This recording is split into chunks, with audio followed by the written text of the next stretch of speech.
எல்லாருக்கும் வணக்கம்.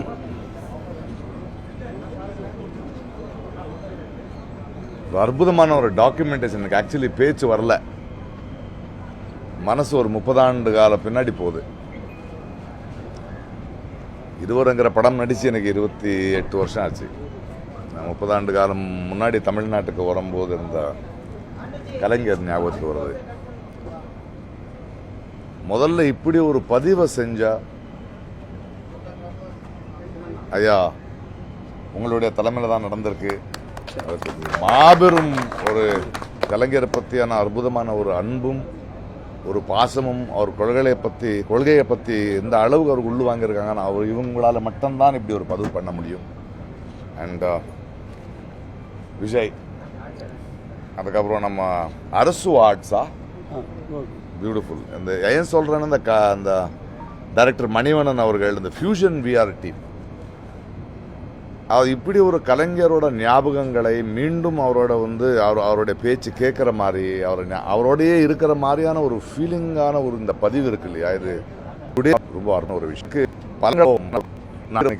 முன்னாடி அவரோட வாழ்ந்து 2 வருடங்கள் நான் அவரை ஸ்டடி பண்ண முதல்ல அந்த உச்சரிக்கணும் இப்படி அவரை ஏனென்றால் அந்த கதாபாத்திரம் நடித்தோட முடிஞ்சது. இன்னைக்கு நான் அதற்கு காரணம் அப்பேற்பட்ட மனிதனை 2 ஆண்டு காலம் நான் கிட்டத்தட்ட நீங்க ரொம்ப பேசுறீங்க அதை பத்தி. நாங்கள் கலைஞர் இருந்தா நான் பேச வேண்டிய அவசியம் இருக்குல்லையா எனக்கு இல்லையா? அவர் இருக்கிற வரைக்கும் எவனும் வாலாட்ட முடியல எங்க. அதாவது அவரை பத்தி என்ன சொல்றது, இன்னைக்கு நம்ம கலைஞரோட 100ஆண்டு கொண்டாடிட்டு இருக்கோம். நான் இந்த கலைஞரோட 100ஆண்டு கொண்டாடி இருந்த நாட்டில் ஒரு 100ஆண்டின் கலைஞரை கொண்டாடிட்டு இருக்கேன்னு நான் சொல்லுவேன். ஒரு 100ஆண்டின் கலைஞர் ஒரு மனிதன் இந்த உலகத்தில் வந்திருந்தால் அது கலைஞர் மட்டும்தான். அவர் நல்ல சினிமாவில் எழுதினாரு, டைலாக் எழுதினார் இல்லை. அவர் இன்னைக்கு ஒரு 50% ரிசர்வேஷனுக்காக எல்லா ஆட்சிகளும் தட்டாடிட்டு இருக்கும்போது அப்போவே 69% எடுத்துட்டு வந்தவர். நான் ரீசெண்டாக ஒரு பேட்டியில் பேசிட்டு இருக்கும்போது எவரும் ஒருத்தர் படித்த ஒரு ஐஏஎஸ் ஆஃபீஸர் எனக்கு ஃபோன் பண்ணுறாரு, நீங்கள் எவ்வளோ அழகாக பேசுகிறீங்க கலைஞரை பற்றி. கலைஞர் இல்லைன்னு இருந்தால் நான் இன்றைக்கி ஐஏஎஸ் ஆஃபீஸர் ஆயிருக்க மாட்டேன், இந்த இடத்துக்கு நான் வந்திருக்க மாட்டேங்கிறார்.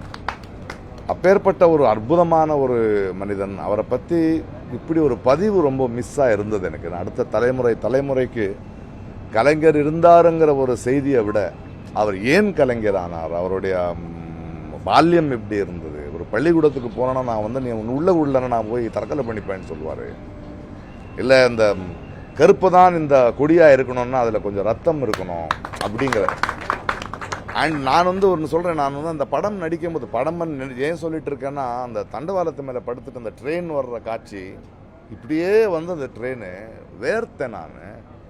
இது எனக்கு ஒரு படப்பிடிப்பு, அதுக்கு ஆக்ஷன் கட் சொல்கிறவங்க இருக்காங்க, அது எதையும் யோசிக்காமல் படுத்தார் அவர். அது என்ன மாதிரியான ஒரு துள்ளுல் அவரோட இருந்திருக்கணும், எப்பேற்பட்ட ஒரு நெருப்பு அவரோட இருந்திருக்கிறோம் ஒரு நாட்டுக்காகங்கிறது நம்ம மறக்கவே முடியாது.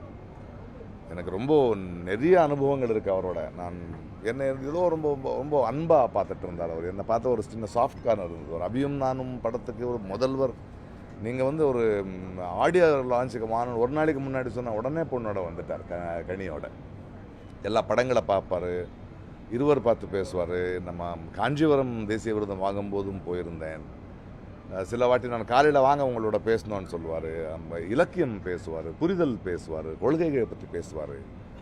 அப்போது எதையோ ரொம்ப பெரிய ஒரு மிஸ்ஸிங்காக இருந்தது. பட் இன்றைக்கி நான் ஒரு திறப்பு விழான்னு தான் வந்தேன். பட் ஒரு மணி நேரம் பத்தாது இதை பார்க்குறதுக்கு. அந்த பதிவு போகும்போது அது அப்படியே வருது. அண்ட் ஒரு 2 வருஷம் ஸ்டடி பண்ணதுலேயும் கிடைக்காத பல அற்புதமாக அவர் பதிவு பண்ணியிருக்காரு. அவருடைய இயர்ஸ், அவரோட அச்சீவ்மெண்ட்ஸ், அவர் ஸ்டார்ட் பண்ண பள்ளிக்கூடங்கள் படித்தவனுக்கு மட்டும்தான் தெரியும் பள்ளிக்கூடத்தோட முக்கியம். அந்த மாதிரியான ஒரு தலைவர், அதாவது ஏதோ ஒரு அரசியல் ஒரு செலவாக்கு வச்சுக்கிட்டு வர்றது வேற, ஒரு கொள்கையால் ஒரு ஜாதி அரசியல் பண்ணிட்டு வர்றது ரொம்ப பெரிய விஷயம் கிடையாது. பணக்காரனாக வர்றது பெரிய விஷயம் கிடையாது. ஒரு கொள்கையை வச்சு ஒரு தலைவன் ஆகுறதும் மக்களோட அன்பை இன்னைக்கும் அவர் மேலே இருக்கிறதும் இருக்கு இல்லையா, அதுதான் true sign of a leader. And அவர் எங்களுக்கு ஒரு வழிகாட்டியாக இருக்கார். மிகவும் இந்த டீமுக்கும் உங்களுக்கு ஐயா மிகப்பெரிய நன்றி. ஏன்னா நான் எதிர்பார்க்கல, அது ஒரு விழா நடத்துகிறோம் சும்மா ஒரு இதுன்னு நினச்சேன். But this was something very beautiful. இப்போ இன்றைக்கெல்லாம் நான் வந்து மீண்டும் அந்த 30 ஆண்டு காலத்துக்கு பின்னாடி போகிறதும் அவரை பற்றி மறுபடியும் யோசிக்கிறதும் அதுதான் நடக்க போகுது எனக்கு. Thank you so much. இப்போ நீங்கள் இந்த கலைஞர் பாட்டு வந்து நாங்களும் பார்த்துட்டு இருந்தோம். இதில் இப்போ கலைஞருடைய வசனத்தில் அன்னைக்கு நிறைய முதல்வர் உருவாக்கணும் கலைஞர் தான். இப்போ வந்து அந்த கலைஞருடைய பழைய வசனத்தில் வந்து நீங்கள் நடிக்கணும்னு ஆசைப்பட்ட என்ன படத்தில் நடிக்கணும்? அப்படி ஆசை இல்லை. பட் ஒன்றே ஒன்று தான், எனக்கு ஒரு புறநானூறு எழுதிருக்கும் போது நான் அந்த சென்னை சங்கமத்தில் அதை வந்து நான் படித்தேன். போர் முகத்தில் எவர் வரினும் புறந்துராத பொறுவைரத்தோழைங்கன்னு. அப்போ அவர் சொன்னார், எனக்கு நான் சிவாஜிக்காக எழுதியிருந்தேன், சிவாஜி போனதுக்கப்புறம் யார் பேசுவாருன்னு பார்த்தேன், எனக்கு பிரகாஷ்ராஜ் வந்துட்டான் அப்படின்னாரு.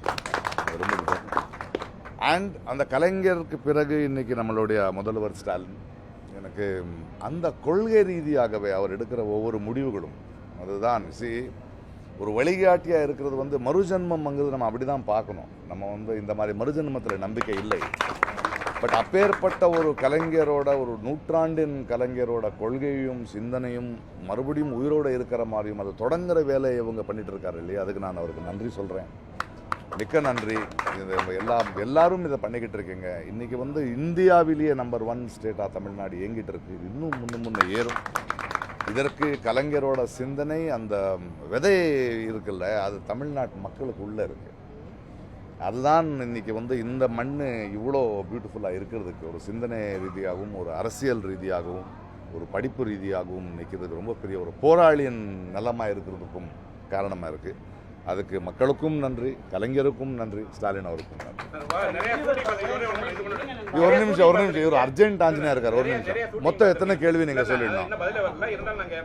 எல்லாருக்கும் வாய்ப்பு கொடுங்க. இது நிறைய ஷூட்டிங் பார்த்துருப்பேன். மக்கள் வருவாங்க, இவரே ஆடியன்ஸ் கூட்டு போறாரு. அவ்வளோதான் பிரச்சனை. ஸ்டோரி, டைலாக், டைரக்ஷன், ஆடியன்ஸ் விடுங்க. இருவர் படத்துல தமிழ்ச்செல்வன் கேரக்டர் நடிச்சீங்க. அவரோட அந்த வியக்கத்தக்க சாதனை 2 வருஷம் ஹோம்ஒர்க்ல எப்படி இருந்தது? படம் பார்த்துட்டு அவருக்கு அதான் நான் என்ன சொல்ல வரேன்னா, ஒரு படத்துக்கான ஒரு தயாரிப்புக்காக தேவைப்பட்ட ஒரு தயாரிப்பை நான் பண்ணிக்கிட்டேன். பட் அந்த கதாபாத்திரத்தை பார்க்கும்போது என் முன்னாடி இருக்கிற கதாபாத்திரம், அப்போ நான் வந்து அந்த கதாபாத்திரமும் சினிமாவை தாண்டி ஒரு அற்புதமான மனிதனை புரிஞ்சிக்க முடியுதுல்ல. அந்த மொழிக்கு சார்ந்தாதது நான், இங்கே சம்பந்தம் இல்லாதவன் நான், இங்கே பிறக்காத நான், என்னுடைய பால்யத்திலேருந்து பார்க்காத ஒருத்தர், கர்நாடகாலேருந்து ஒரு தொழிலுக்காக வர்றேன். பட் அப்படி ஒரு படைப்பில் வந்து அவரை ஸ்டடி பண்ணும்போது, இது மட்டும் நல்லா தமிழ் பேசுகிற ஒரு எழுத்தாரோ ஒரு முதல்வர் மட்டும் இல்லை, அவரை செதுக்கிய சிந்தனைகள் என்ன, அவர் பேசிகிட்டு இருக்கிற விஷயங்கள் என்ன, அவர் போராடிய போராட்டங்கள் என்னான்னு புரியும் போது அது கதாபாத்திரத்துக்கு மேலே போய் அது என்ன இன்ஸ்பயர் ஆகிற கேரக்டர் ஆகிடுதுல்ல. அதற்கு பிறகு நான் அவரை சந்தித்தேன். அந்த படம் நடக்கும்போது கூட ஒரு விழாவில் எனக்கு இதுக்கு அப்போ இருவரன் வச்சுருந்தேன். அதுக்கு முன்னாடி ஆனந்தன் அதுக்கு பேர். ஸ்டேட் அவார்டு எனக்கு கல்கிக்கு வந்தது. அப்போது என்னுடைய பேர் கூப்பிடும்போது சபையில் ஒரு கலகலப்பாக இருந்தது, சிரிச்சிட்டு இருந்தாங்க. எனக்கு விருது வழங்கின பிறகு கலைஞர் பேசுகிறார், அது இன்னும் எனக்கு ஞாபகம் இருக்குது. இந்த சபையில் நான் விருந்து வழங்கும் போது சபையில் ஒரு கலகலப்பு, ஒரு ஆனந்தம். அதற்கு காரணம் எனக்கும் தெரியும், அவருக்கும் தெரியும், ஆம் நாம் இருவருக்கும் தெரியும். அப்படி ஒரு அற்புதமான ஒரு, அதாவது அது சும்மா it is not a world play. அதுக்குள்ளே ஒரு விட் இருந்தது, ஒரு விஸ்டம் இருந்தது, ஒரு சாக்காசம் இருந்தது, அதுக்குள்ளே ஒரு அர்த்தம் இருந்தது. அது சும்மா பிறந்ததில்லை. அப்படி ஒரு மனிதன் கடைசி வரைக்கும் எழுதிட்டு இருப்பாருங்கிறதும் படிச்சுட்டு இருப்பாருங்கிறதும், அந்த ஒரு பத்திரிகை அந்த டிசிப்ளின் ஒன்று இருக்குல்ல, மார்னிங் எழுந்திருக்கிற டிசிப்ளின் இருக்கட்டும், மக்களோட கண்டினியூஸாக நான் பேசிக்கிட்டே இருப்பேங்கிறது இருக்கு இல்லையா. கோபாலபுரம் எல்லாம் நம்ம வந்து நினச்சா முடிஞ்ச அளவுக்கு போயிட முடியும், எங்களால் நடந்து போயிட முடியும். அப்படி ஒரு லீடரை நம்ம பார்க்க முடியாது. தற்போதைய காலகட்டத்துக்கு இந்த மாதிரி கலைஞர் எத்தனை தேவைப்படுது? அவர் ஒருத்தரே போதுமே தமிழ்நாடு ப்ரூவ் பண்ணது. இப்படி ஒரு விதை இல்லை. இதை பாருங்கள், எப்போவுமே ஒரு மனிதனோட உயரம் இருக்குல்ல, அந்த மனிதன் உயர்ந்த உயரத்தை இல்லை நம்ம பார்க்க வேண்டியது, அவரால் எத்தனை பேர் உயர்த்தப்பட்டாருங்கிறது தான் நம்ம பார்க்கணும். அந்த கணக்கில் தான் நாம் கலைஞரை பார்க்க முடியும். அவர் உயர்ந்த உயரத்தை விட அவர் உயர்த்த தமிழ்நாடு இருக்கு இல்லையா, ஒரு சிந்தனை இருக்கு இல்லையா, ஒரு நம்பிக்கை இருக்கு இல்லையா, ஒரு கண்ணீரை தொடச்ச கை இருக்கு இல்லையா, அதுதான் ரொம்ப அழகு. அதனால தான் கலைஞர் பேசப்படுறாருன்ற நான். கலைஞரோட கொள்கை பிடிப்போட முதலமைச்சர் செயல்படுறாரு அப்படின்னு நீங்க சொல்லியிருந்தீங்க. கலைஞரோட அரசியல் வாரிசு அல்லது கலைஞரோட மொத்த இலக்கிய வாரிசா யாரை நீங்க நினைக்கிறீங்க? முதலமைச்சர் செயல்படுறது அது வந்து அப்படி பெரிய ஒரு வாழ்க்கையை வாழ வேண்டியதாக இருக்குது. அட்லீஸ்ட் இது பாருங்கள், கலைஞரோட பவர் எப்படி இருக்குன்னா அவருடைய அதை கண்டினியூ பண்ணலன்னா யாரும் இருக்கவே முடியாது தமிழ்நாட்டில். ஏன்னா அதோடைய பழக்கம் வந்துடுச்சு, நமக்கு தெரிஞ்சிடுச்சு, அதோட அழகோ அதோட அருமையோ தெரிஞ்சிடுச்சு. அதுதான் முன்னேறிட்டு இருக்கு. இதற்கு பிறகு இவங்க எத்தனை நாள் இதை தொடர்ந்து அவருடைய ஒரு கன்சிஸ்டன்சி இருந்தது இல்லையா, அது அப்போ இனிமே தான் பிறக்கணும். அதை உடனே அதுக்காக வாரிசு, அவரோட எழுத்துக்கான வாரிசுனா நம்ம தேடிட முடியாது. ஏன்னா அவர் கடந்து வந்த அனுபவம் வேறு, அவர் பார்த்த தொடுவானங்கள் வேறு. அத்தனை தொடுவானங்கள் ஒரு மனிதனுக்குள்ளே சேர்றதுக்கு எத்தனை வருடங்கள் வேணும், எத்தனை பயணம் வேணும். அது நடக்கட்டுமே, அர்ஜென்ட் எதுக்கு நமக்கு இல்லையா? ஜூன் 4ஆம் தேதி பிரகாஷ்ராஜ் ஒருத்தராக கேட்கணும்.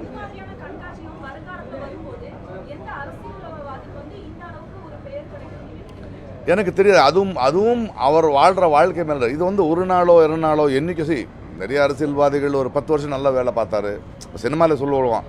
அவர் நல்லா நடிச்சிட்டு இருந்தார், என்ன ஆச்சுன்னா நல்லா நடிக்க அசிங்கமான நடிகர் ஆயிட்டுருன்னு சொல்லுவோம். ஒரு மனிதன் அழகாகணும் இல்லையா, அந்த பேலன்ஸ் ஷீட் பார்ப்போம். ஸோ அது இப்பேற்பட்ட அசுர வளர்ச்சி அடுத்தது ஆகிறதுக்கு எத்தனை தலைமுறை வேணும்னு தெரியாது. அப்போ இருந்த விஷயங்கள் என்ன இப்போ இருந்து. So you have to wait and see. உடனே நம்ம வந்து யாரையும் பார்த்து சொல்லிட முடியாது. அது நம்ம பார்ப்போம், அதாவது அது கொடுப்போம். இல்லைன்னா கொடுத்த உடனே அவர் ஆயிட்டாரன்னு சொல்ல வேண்டான்றேன் நான். அது வந்து மாற்றம் ஒன்றே மாறாதது மாதிரியோ ஒரு நதியோட ஜெர்னி மாதிரியும் தான். அது இன்னும் பல ஆகணும், இன்னும் பரிணாமங்கள் ஆகும். ஒரு நிமிஷம் மற்றவங்களையும் கேட்க விடணும். எது ஜனநாயகம்? நீ மோதி மாதிரி பேசிட்டு இருக்க, நீயே கேட்டுட்டு இருக்க. மன் கி பாத் எல்லாம் முடியாது. ஒரு நிமிஷம் இருக்கலாம் வரேன் இருடி. இல்ல எல்லாரும் கேட்கணும். ஜூன் 4ஆம் தேதி பிரகாஷ்ராஜ் எதிர்பார்ப்பு என்னவா இருக்கும், நாட்டு மக்களுடைய எதிர்பார்ப்பு என்னவா இருக்கும்? தமிழ்நாட்டில் தான் அமிச்சாச்சப்பா, இங்கெல்லாம் வாழல ஆடாது. மேலையும் மக்கள் அமுச்சுட்டாங்கிறாங்க, அனுப்பணும், அங்கே நம்புகிறேன், ஆசைப்படுறேன், அனுப்புகிற மாதிரி தான் தெரியுது. ஏன்னா அரசியலில் எதிர்கட்சி ஜெயிக்காது, ஆளுங்கட்சி தான் தோற்று போவோம். தோற்று போகிறதுக்கான எல்லா வேலையும் அவர் பண்ணிட்டார், முடியும் போதும்னு நினைக்கிறேன். ஆமாம், அவர் வந்ததுக்கு அப்புறம் தான் கன்னியாகுமரி இருக்குன்னு தெரியும் எங்களுக்கு. விவேகானந்தர் இப்போதான் தெரியும் சார் அவர் வந்ததுக்கு அப்புறம். அவர் ஏதோ பேசிக்கிட்டு இருக்காரு, அரகொண்டியா கேப் மாதிரி உள்ள மாதிரி. நமக்கு எதுக்கு அதெல்லாம். திரைத்துறையில 2 பேர் வந்திருக்கீங்க. ஏன்னா அன்னைக்கு இருந்த கலைஞருடைய வசனமாகட்டும் எல்லாத்தையும் ஈர்த்து வந்தது. இப்போ வந்து அந்த திரைத்துறையில வந்து அந்த மாதிரி ஒரு வெற்றிடம் வந்து இருக்கிற மாதிரி இருக்கு. இதுக்கு வந்து என்னதான் அதுக்கு ஒரு மாற்று வழி என்ன? ஏன்னா கலைஞருடைய வசனத்தை ஏற்படுத்தப்பட்ட அந்த பழைய படங்களை மீண்டும் ரீமேக் பண்ண போறீங்களா? ஏன்னா அது உயிரோட்டமா இருந்தது, நீங்க வந்து பார்த்து சொன்னீங்க. அதனால இப்போ எந்த மாதிரியான விஷயங்கள் பண்ண போறீங்க? 2 பேர், ஏன்னா 2 பேர் நீங்க சொல்லியானது ரொம்ப மோசமான ஒரு சூழல்ல திரைத்துறை வசனம் இல்ல, அந்த மாதிரி கலைஞருடைய வசனம் இல்லைங்க போது நீ பேசுவா. நானும் இதுல டீம் தான். கலைஞருடைய வசனங்களுக்கு மாற்று வசனம் அப்படிங்கறதெல்லாம் யாருமே செய்ய முடியாது. அது ஒரு சகாப்தம் தான், அது அவரால் மட்டுமே தான் உண்டான அரசியல் சாதனை ஆகட்டும். ஸோ ஆனால் அரசியல் பயணத்தை பொறுத்த வரைக்கும் இப்போது 2ஆம் கலைஞராக இன்று முதல்வர் வந்து செயல்பட்டு. ஸோ அவருடைய அந்த வழிநடத்தல், அவருடைய நட்போடு இன்னைக்கு திரைத்துறை முன்னேற்ற பாதையில் தான் போயிட்டு. ஏன்னா முந்தி இருந்த மாதிரி இல்லை, திரைத்துறை கலைத்துறை இன்னைக்கு நல்ல வளர்ச்சியை நோக்கி நடந்துட்டு இருக்கு. ஸோ அந்த வளர்ச்சியில் இது மாதிரியான தமிழ் மாற்றங்களும் நடக்கும் நம்புவோம். இங்கே கூட ஒரு ஆட்சி நல்ல திட்டங்களோட வந்திருக்கு. ஸ்டாலின் சார் இருக்கட்டும், நிறைய விஷயங்கள் பண்ணிக்கிட்டு இருக்காரு. இது ரொம்ப வளர்ச்சி தெரியுது. அண்ட் அந்த துணிச்சலும் இருக்குது, யாரையும் எதிர்க்கிற பேசுகிற துணிச்சல் இருக்குல்ல, அதுதானே அது தமிழ்நாட்டோட குரல். அதுதான் நம்ம தமிழோட பண்பு, அடையாளம். அந்த அடையாளத்தை பிடிச்சி நிற்கிறார் இல்லையா, அதை உண்மையாகவே பாராட்டக்கூடிய ஒரு விஷயம். அது என்ன ஆகுதுன்னா, ஒரு முதல்வரே அப்படி நிற்கும் போது தான் ஒரு மக்களுக்கு ஒரு நம்பிக்கை வருது இல்லையா. நம்ம வீட்டில் தூங்கலாம், நம்ம பேசிகிட்டு இருக்கலாம், ஒருத்தர் இருக்காரு நமக்கு போராடுறது. அந்த விஷயத்தில் நான் ஸ்டாலின் சாரையும் அண்ட் இந்த ஆட்சியும் ரொம்ப பாராட்டுறேன். எனக்கே நம்பிக்கை வருதில்ல. நான் பெரிய ஆள் எங்கேயாவது வந்தாலும் எனக்கு இது வீடு இருக்கீங்கன்னு சொல்கிறதுக்கு நம்பிக்கையாக இருக்குது. இதுக்குள்ளே வந்து நுழைய முடியல, அவன் செல்லத்தை ஒன்றும் பண்ண முடியாதுல்ல, ஏன்னா நாடு அப்படி இருக்குது. அண்ட் மிக்க நன்றி எல்லாருக்கும், தேங்க்யூ.